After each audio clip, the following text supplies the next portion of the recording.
எனது பிள்ளைகள் இருவரும் யாழ் மாவட்டத்தில் முதலாவதும் இரண்டாவதுமாகவும் தேசிய மட்டத்தில் மூன்றாவதும் ஐந்தாவதாகவும் வந்துள்ளார்கள். இவர்கள் இந்த பரீட்சையும் மிகவும் சிறப்பாக செய்தார்கள். 3 பாடங்களும் 95 புள்ளிகளுக்கு மேலேயே பெற்றார்கள். அடுத்ததாக இவர்கள் திறமையாக செய்தது மற்ற பிள்ளைகளுக்கும் ஒரு முன்மாதிரியாக இருக்கும் என்று நினைக்கின்றேன். இவர்கள் மாதிரி எமது மக்கள் எமது பிள்ளைகளை வடிவாக படிப்பித்து வாழ்க்கையில் முன்னேற்றுவதற்கு உதவ வேண்டும். இந்த வகையில் எனக்கு உறுதுணையாக இருந்த என் மனைவிக்கு மிகவும் நன்றிப்பட்டுள்ளேன்.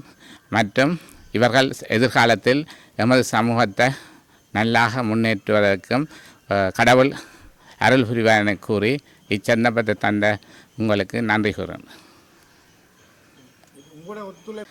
நான் வைத்தியராக இருந்ததால் இந்த பிள்ளைகளை எவ்வாறு வளர்ப்பதென்றது கருவிலிருந்தே கவனமாக இருந்தேன். உணவுகள் கொடுக்கறதிலிருந்து பிள்ளைகள் வளரும் மட்டும், குறிப்பாக 5 வயது மட்டும் பெரிதாக படிப்பிக்கவில்லை. கூட விளையாட்டு அதுகளில் விட்டினான்.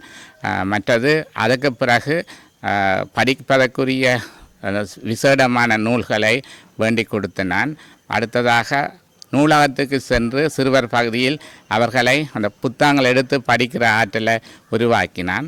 நானும் தினமும் குறைந்தது 4 மணித்தியாலங்கள் வீட்டிலிருந்து படிப்பேன். நான் படிப்பதை பார்த்து பிள்ளைகளும் புத்தகங்கள் எடுத்து படித்து கொள்வார்கள்.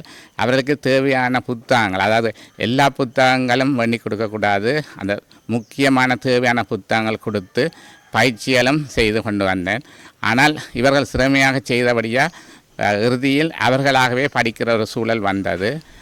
எப்பவும் அவர்களோட படிப்பில் மிகவும் கவனமாக இருந்தனர். அடுத்ததாக அதாவது டெலிஃபோன் அதுகள் பெருசாக பாவிக்கிறது இல்லை. 5ஆம் வகுப்புக்கு பிறகு டிவி நிப்பாட்டினது. ரெண்டும் ஒரு கவனக்கலப்பானாக இருக்கும். அதை விட்டவர்கள் நூல்களையும் பாடசாலை புத்தகங்களையும் படிப்பது மிகவும் தீவிரமாக இருந்ததால் இப்பேற்றை பெற்றுள்ளார்கள்.